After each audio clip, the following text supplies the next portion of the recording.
तर हे कमाल लोकेशन बघून तुम्हाला असं वाटेल की मी युरोपच्या कुठल्या तरी महागड्या शहरामध्ये उभा आहे, जिथे कॉफीच 500 रुपयाच्या खाली मिळत नाही. तर अजिबात नाही भाऊ, मी उभा आहे अशा वेगळ्याच बेटावरती, जे युरोप म्हणू नका, गोवा म्हणू नका, प्रचंड स्वस्त आहे, व्हिसा फ्री आहे आणि मुख्य म्हणजे बऱ्याच लोकांना माहिती नाहीये, त्यामुळे 31च्या वेळी येऊन सुद्धा तुम्ही बघा काहीच गर्दी नाही, कम्प्लिटली निवांत आहे.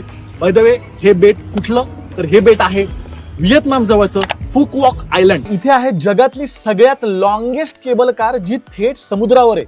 मोठे अॅनिमल पार्क आणि सफारी, जिथे तुम्ही असंख्य प्रकारचे प्राणी बघू शकता, थेट जिराफला खायला घालू शकता, अॅनिमल शो बघू शकता, डिझनीलँड सारखं अम्युजमेंट पार्क, जिथे असंख्य राईड्स, मोठं ॲक्वेरियम, मरमेड शो, खूप साऱ्या ऍक्टिव्हिटीज, ज्या करून करून दमल्यावर निवांत समुद्रकिनारे चालत राहाव्यात अशा लेन्स, भरमसाठ शो, चित्रातल्या सारखं शहर आणि बरंच काही.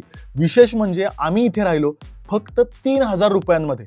आम्ही 14 जण स्वतः ट्रिप प्लॅन करून इथे गेलो होतो, त्यामुळे कसं प्लॅन करायचं, काय बघायचं, कुठे राहायचं, याचा संपूर्ण व्हिडिओ सुकीर्तजी YouTube चॅनलवरती नक्की बघा.